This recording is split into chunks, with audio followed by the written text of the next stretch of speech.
solidarity, full solidarity for the brother and sister to make this continent better, a place to live.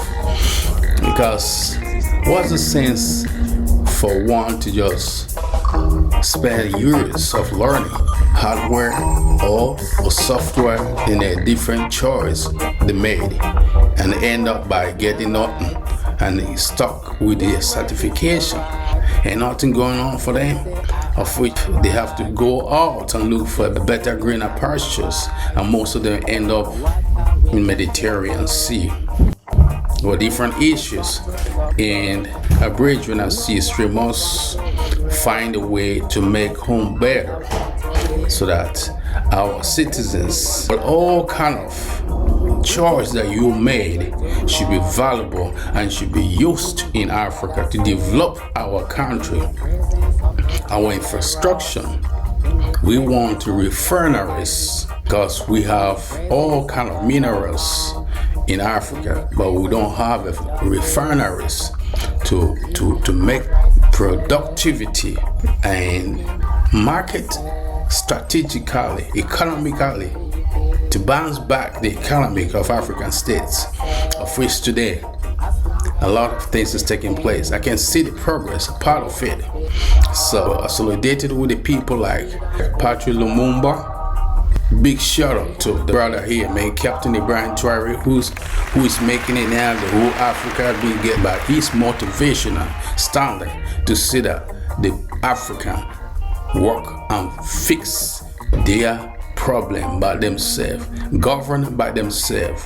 Can you imagine the whole African currency being devaluated in such a way by they will have to get a permission from them to print our currency. History can reveal the true part of a journey of sons and daughters of Africa being battling for their lives.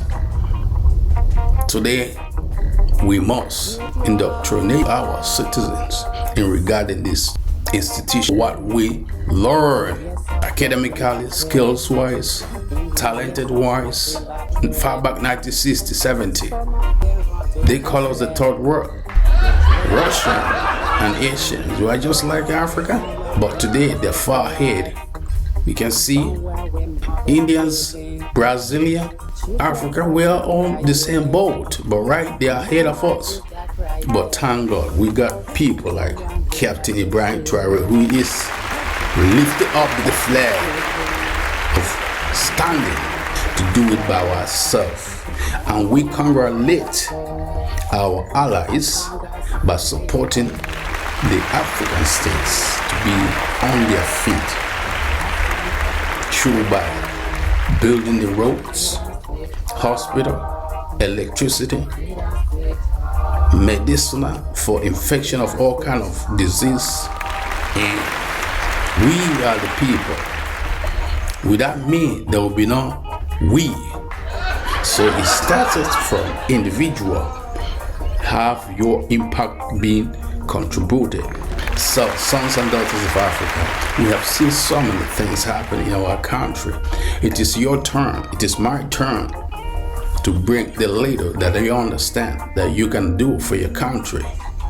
So, being at home, abroad, diaspora, this is what I would like to contribute to my nation, to African states.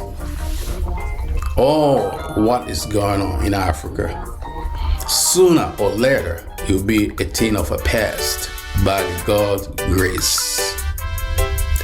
We have no social amenities for the African sons and daughters. Europe and America, they have social assistance to assist the indigenous until they get where they're capable to hang on. No social in Africa. Can you mention one of the African country except 20 years ago, like Gaddafi, he tried to make the housing free for his citizens, free school, free hospital. But today, most of the African countries are taking part. They are stepping into that now. So great things is happening in Africa, and I congratulate those leaders who sit down and think vividly how the past, the present, and the future will be for our younger generation. Full support that I can see right now with Africa having one currency. I sang a song with the Gregory Isaac, 1993 in Kingston, Jamaica, about devaluations of African currency. Here, a piece of this song.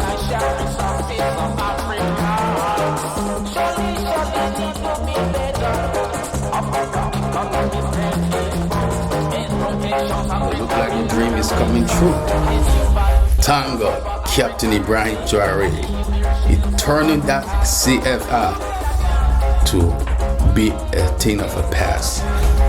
We would like to have one African currency, and we would like to have one African passport that we can travel around, have interaction of marketing and strategic and refinery to build our countries in Africa. So 1,000 miles start with 1 steps, of which Captain Ibrahim Traore has already taken 20 steps ahead. Thomas Sankara has tried his best to assassinate him. Patrick Lumumba, he tried his best to assassinate him. Gaddafi did his best, of which one of the great impact, he was assassinated. Amilcar Cabral assassinated due to the ambush of our colonists who want to crucify us behind. They don't want no Africa to get ahead and handle their business by themselves. Tell me which African country has a refineries, can refine the products and all mineral resources that we have in Africa, made in Africa, distributed by Africa, made in Africa, distributed in Africa. Worldwide, no place, no African country has weapons that they produce by themselves. All is being imported from the Westerns. I have nothing against that, but we want to see we can do it ourselves. Because if we depend on someone, that person rules you, that person controls you, that person, you dance to his or her tune, whatever he or she says. I'm not against any colony, whether it's Francophone and Anglophone, Anglophone, and all that. It's time for we to take things on our shoulder. We can do it. Sons and daughters of Africa. Awake from your slumber. Most of them wake up. One man ruled for 20, 30, 40, 50 years. History will reveal all. You can't stay in the power more than 8 or 10 or 20 years without being backed by the colonial masters. And that is what is happening in Africa today. But those who knows it can tell you better. What am I trying to say? It's because the younger generation must take part. Turn the table around. It is your time. It is my time. Togetherness will bring you to a table and execute the plan. Nothing on this earth is impossible as long as you live. But you must keep on trying. It won't just come so easy, but you keep trying. And one day, you will boast through the tunnel. In different parts of the world I've traveled recently. To the outsiders, the entire Chicago University matter, as well as Chief Bola Ahmed Tinubu's many other lingering identity question marks, have further worsened Nigerian less than glorious image internationally. Uninformed outsiders now see every Nigerian as a fraudster, certificate forger, or identity thief. The controversy is unnecessary, just as the implicit global embarrassment could have been avoided. In my opinion, Chief Bola Ahmed Tinubu should have saved the nation and himself this protracted embarrassment and undue anxiety. Even in this late in the day, however, Chief Ahmed Bola Tinubu owes the nation and the world a simple debt of obligation only he can discharge. I therefore respectfully and humbly call on him to immediately and personally mount the rostrum of his present high office to perform a simple task once and for all time. He should reintroduce himself to the nation he governs and to the world for avoidance of further doubt. He should let the world know his name, his nationality, his place of birth, his parentage, the primary and secondary school he attended with dates, as well as the actual universities he attended and certificates obtained. It should indicate clearly where and when he did his national youth service. In addition, if at any time he has had a change of name, he should state so clearly and circumstance that his name itself is no crime. This is a simple task that will take only few minutes. It requires no affidavit, prolonged court process, spokesperson, agents or surrogates. The task is one that only Chief Bola Tinubu himself, through a direct personal statement, can perform. He must perform this task urgently in order to lay to rest once and for the last time the many lingering doubts and valid speculation about his true identity. A leader cannot outsource a clear, unambiguous personal statement about his identity to political surrogates, official spokespeople, lawyers, or any other person, no matter how highly placed. A matter of personal identity of a leader is too sensitive and central to the function of the office he currently occupies to be trifled with, outsourced, or disguised under the cloak of officialdom. It is about integrity, morality, values, and the rule of law that defines the character of a nation and its people. In his present capacity as a leader of a nation of over 200 million Nigerians, his true identity is a matter of grave national and international interest. The people deserve to know with certainty the true identity of their leader, and this overrides whatever rights he may have to personal privacy. In addition, the international community deserves to know the true identity of the person with whom they will engage on Nigeria. Having stood for an election of elevated office of the President of the Federal Republic of Nigeria, Chief Bola Tinubu have implicitly undertaken to cede the rights of private citizens in favor of life of open disclosure of his true identity and other circumstances that might be of public interest. His personal integrity demands no less. The legitimacy of the office he currently occupies demands that much and even more. Respect for the integrity and esteem of the Nigerian nation within the Committee of Nations makes it even more incumbent and compulsory. It is time to do the right thing. Long live the Federal Republic of Nigeria. Thank you. Nigeria is a classless society. If you take the people you call leaders, go to the Senate, go to the House of Reps, you can go and pick 109 Nigerians at random without election. Put them in the Senate chambers and the results may not be different from what you're getting now. Because the truth is, you have highly educated people in government, but they behave like illiterates. They forget their education behind. When you talk about praise singing, why would a man who is an educated man, an accomplished man, Why would he be a praise singer to anyone? Why would he not be able to face his boss and say, Oga, we're not doing that, this is the truth? And why would a person in authority not have the confidence to listen to those around him and take criticism? So you've got people who are supposed to be the representatives of the values of society. By the time you become a governor, honestly, you should be beyond looking for money.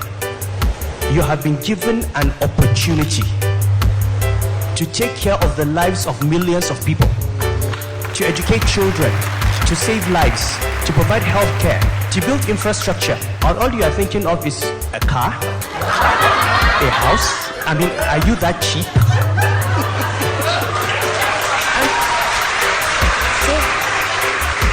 or some bank account? And you see them, and at the end of the day, they leave office. After a few years, they die, and the children are fighting over the money. Then they get the money, and then they go on drugs, and everything is wasted. That money would have been better spent educating millions of young people and saving lives. So, if we really want to fix this country, we need to have a class. The ruling class needs to have values. Values beyond stomach infrastructure. It's a beautiful morning out here in the city of Abuja. 4th Congress of Awasog. As a new college, we are making steady progress. Our Congress theme for this year is Advancing Women's Health in the West African Sub-region. Innovation, equity, and sustainable practices. This is appropriate and timely considering our slow pace of development in the West African sub-region. There is the need for us to put practice new advances in women's health to curb maternal mortality, especially at primary health care. AWACOG 2025. Theme: Advancing Women's Health in the West African Sub-region. Innovation, equity, and sustainable practices. If we consider the abysmally poor sexual and reproductive health indices of women in the West African sub-region, which you know has always been the lowest compared to all the other regions of the world, we think that we have not done enough. And we think that the time has come for us to come together and harness every resource available to improve the lot of our women, to reduce maternal mortality, maternal and child mortality. African Obstetrician and Gynecology Society is quite young, and this is our 4th Congress. It's a conference where insightful thought, educative information regards enhancing Nigerian medical system across all regions. We have to be prepared to remain relevant and not allow AI to take away all of our skills. So if you don't know your content and you just rely on AI, you'll be passing out wrong information. Who had been at the Medical Women Conference. Gynecologists must be well trained on the use of the technology. The nurses too must be well trained, not only in doing the technology, but also maintaining the equipment. Much as we've done a lot, we still have issues with women not delivering in the hospital. If he does not provide the things necessary for evacuations to be done fast, he may be responsible for killing people. You are trained in a position to do a diagnostic procedure. So when you finish the training and you have that competence, it's already a standard training for you. Even WHO has recognized that every category of health worker has a part to play in terms of the management of abortion.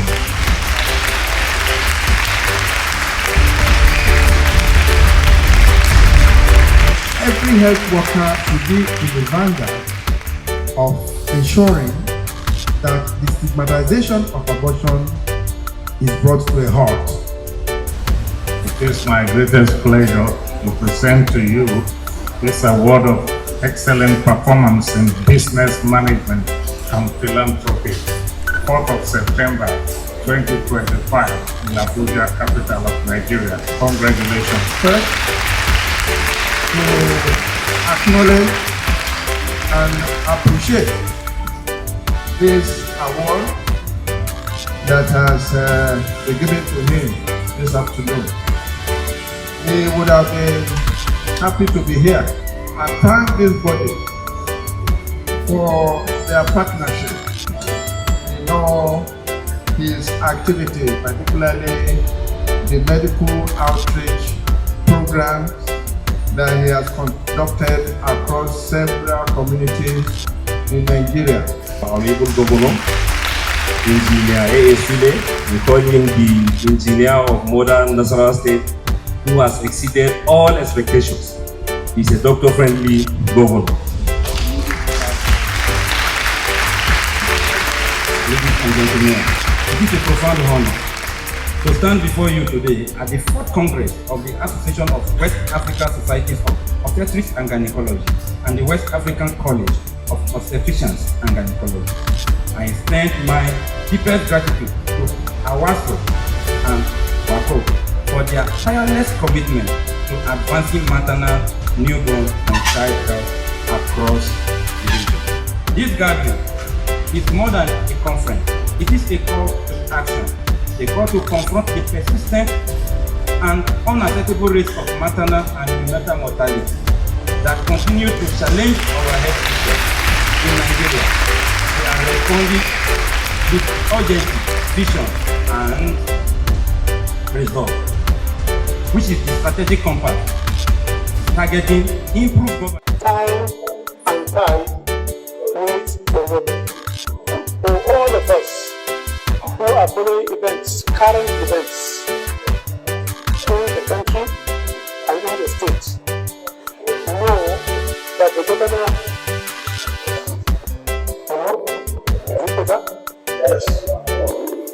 knows that the governor is just at the verge of completing his second term of his second term,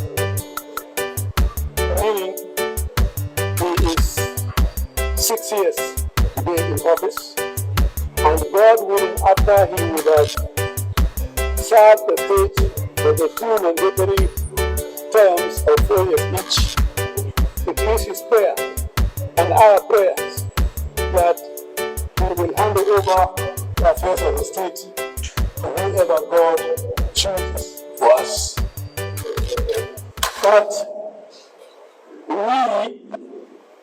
will believe very, very seriously in God as a maker of all things. He will give his power to whoever he wants, and whatever he wants, without consultation with us.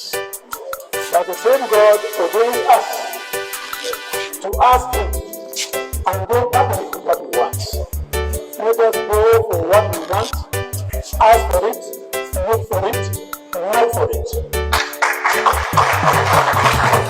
It is our firm belief, based on what the parents of Nasarawa State at its inception, in the year 1986, we agreed when we started discussions as to political leadership of the state. We agreed that because of the diversity of Nasarawa State, it will pay us great dividends if we develop an attitude which gives every part of the state a chance to hope and look and work for the leadership of the state. I was privileged to be the first executive governor. I served for 8 years, and in keeping with the spirit agreed by the founding fathers of the Nasarawa State, I reached out to the Nasarawa South Regional District, that is called last year the Regional District, to help produce a governor for us. They did, and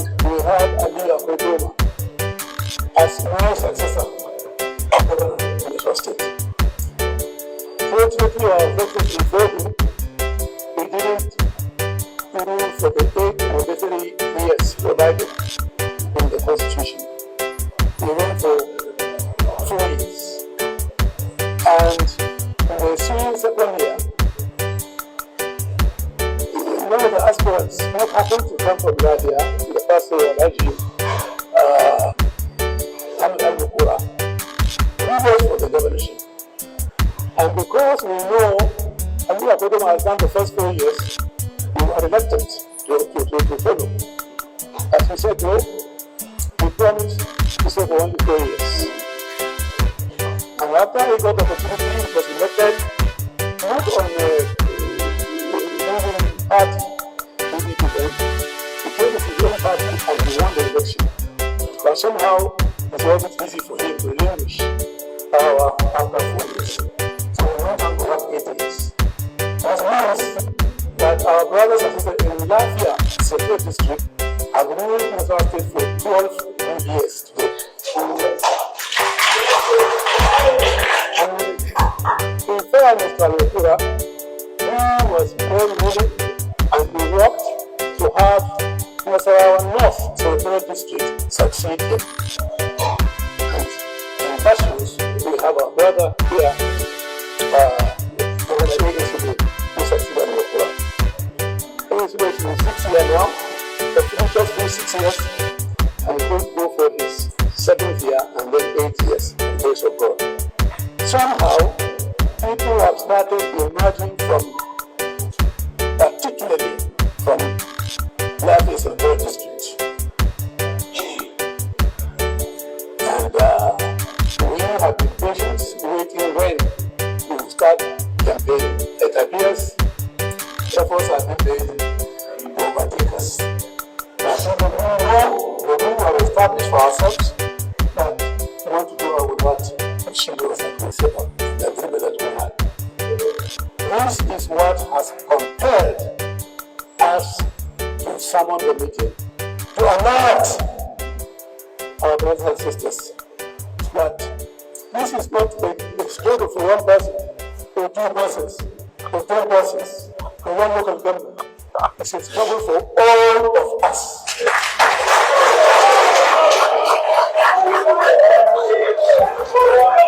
We have to stand up and answer our Father's needs.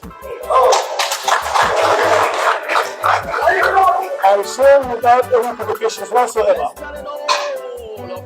this meeting is no foundation for our struggle. We are therefore invited all assemblies who are stakeholders in this state.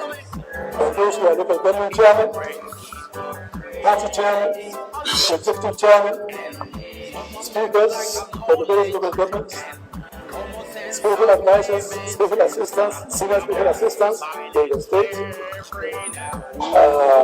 minister, other chairman of federal boards and other circles, and other very well qualified leaders in their own right in the state. We are not unaware that 1 or 2 of our own brothers from this state who from this zone are already going with Quebec. They are trying to compromise our past rights. I will sound very positive. We appreciate everybody's constitutional rights. We respect the Constitution, but we will not respect betrayal. We will not, I repeat, with enforcement, we will not tolerate betrayal. I hope I'm clear on this. So, we invited all of you so that we can have this day as the foundation day of our struggle with the governor of national state succeeding the governor ASLA to come from our state. We are happy I'm grateful that the governor, in his wisdom, decided to just show up here to wish us well. What were his subjects?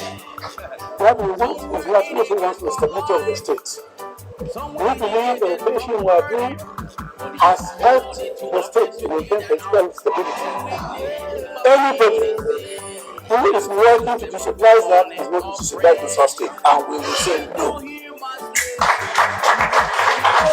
So, Your Excellency, I want to thank you on behalf of all of us for sparing time to come and see us.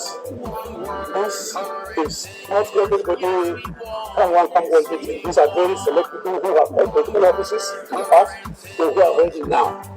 Like I invited to speak from this group. We thank you and we will appreciate your work. So, as you are going in there now, go and cooperate with the Speaker, other members of the House of Assembly of Kogi State, and be part of those that will support Governor Ahmed Usman Ododo. In everything that comes to the Assembly, everything. Tiger Vision, TV Ryan, Washington, D.C. Thanks for listening. See you next on my next Got no money, you come well, yeah. You got the talent, you got no money. We talent, we come well, yeah. They say the good thing come to those keep on trying. Now they want to see them well. Like the food never drop from heaven. Let the money grow up on the tree. I love the one that show me how to fish. Got to give me some fishes. When the fishes are all gone, I know where to fish. Como sense of living. Como sense of living. There will be no peace. While all the people begging food when you're hungry. And some of them are starving. And some of them are happy and laughing. Begging food when you're hungry. And some of them are starving. And some of them are happy and laughing. Yes, we want. Yes, we want. One world currency. Yes, we want. Yes, we want. One world currency.